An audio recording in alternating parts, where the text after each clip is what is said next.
Amphibians are the most primitive land animals, a group believed to be the ancestors of all vertebrates that live on land.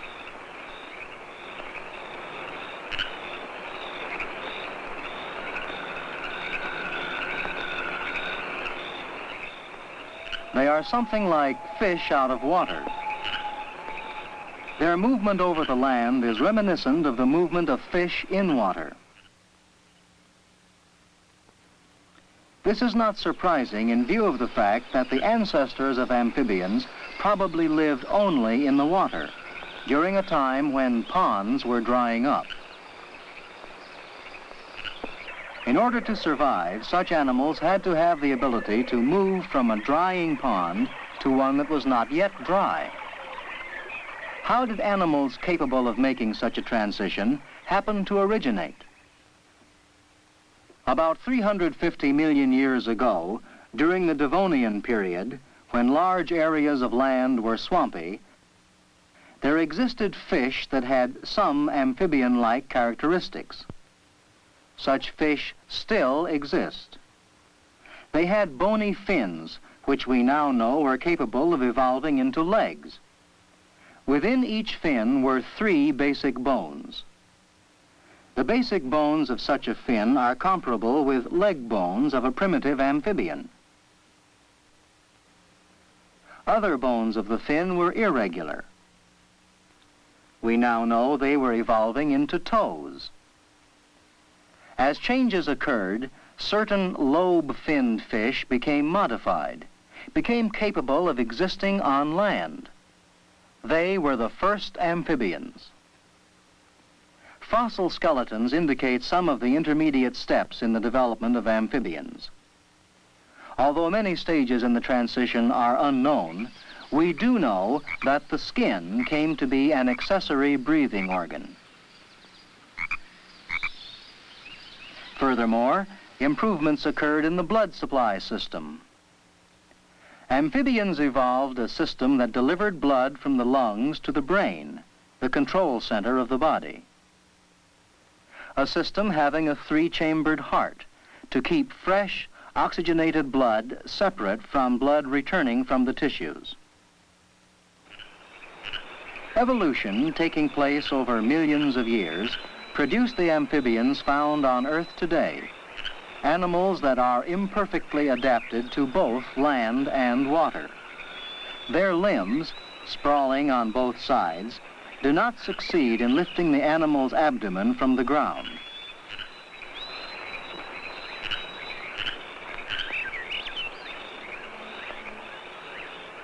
Indeed, amphibians have several characteristics in common with fish. Though most of them breathe air, all are capable of existing in water for extended periods of time. More important, nearly all amphibians must lay their eggs in water. The eggs, much like those of a fish, develop into tiny embryos, then into larvas. Since there is little yolk in an egg for a larva to absorb, an egg must hatch while the larva inside is still quite small. It hatches.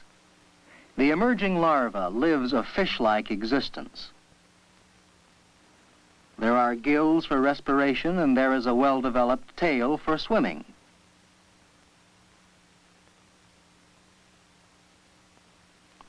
As normal maturation proceeds, gills disappear, and limbs bud out and become functional. Soon the amphibian is nearly mature, ready to live in air. But not all species of amphibians behave in this manner. Some, like the axolotl, never leave the water. Such species fail to mature completely. Their gills never disappear. Their skins never thicken. And their limbs never become well developed for land locomotion. As they grow, they merely become old larvas, having gills and capable of reproducing. Experimentation reveals a clue as to why the gills of some amphibians do not disappear. It appears that the thyroid gland plays an important role in maturation. When an old larva is injected with thyroid extract, it begins to mature. In a few days, the gills are absorbed into the body. The salamander has become an air-breathing land animal.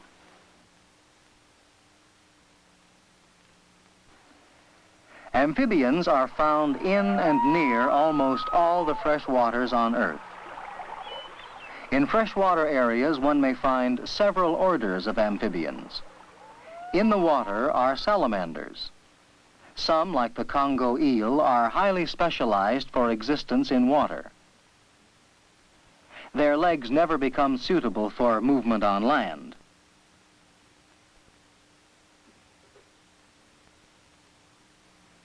Others, like the triturus, are not so highly specialized. When mature, they are able to move onto land. There, they spend most of their lives in damp places.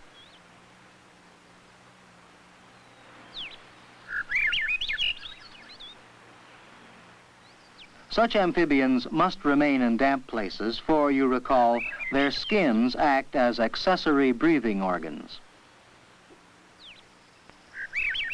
Another order, the toads and frogs, are different from other amphibians.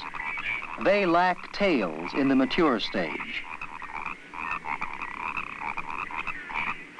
Like nearly all amphibians, their larval environment is aquatic. Their larvae, commonly called tadpoles, are found in freshwater ponds during the spring months. Tadpoles are vegetarians. Though their bodies are shaped differently from those of other amphibians, they have fish-like tails. As they mature, the larvae develop legs. Since some species take 2 years to mature, several generations may exist together.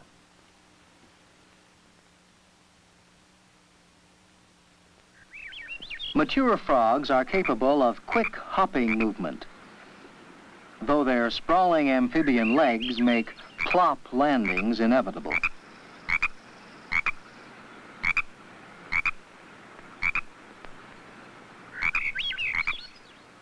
Several members of this order have attained some degree of freedom from the water.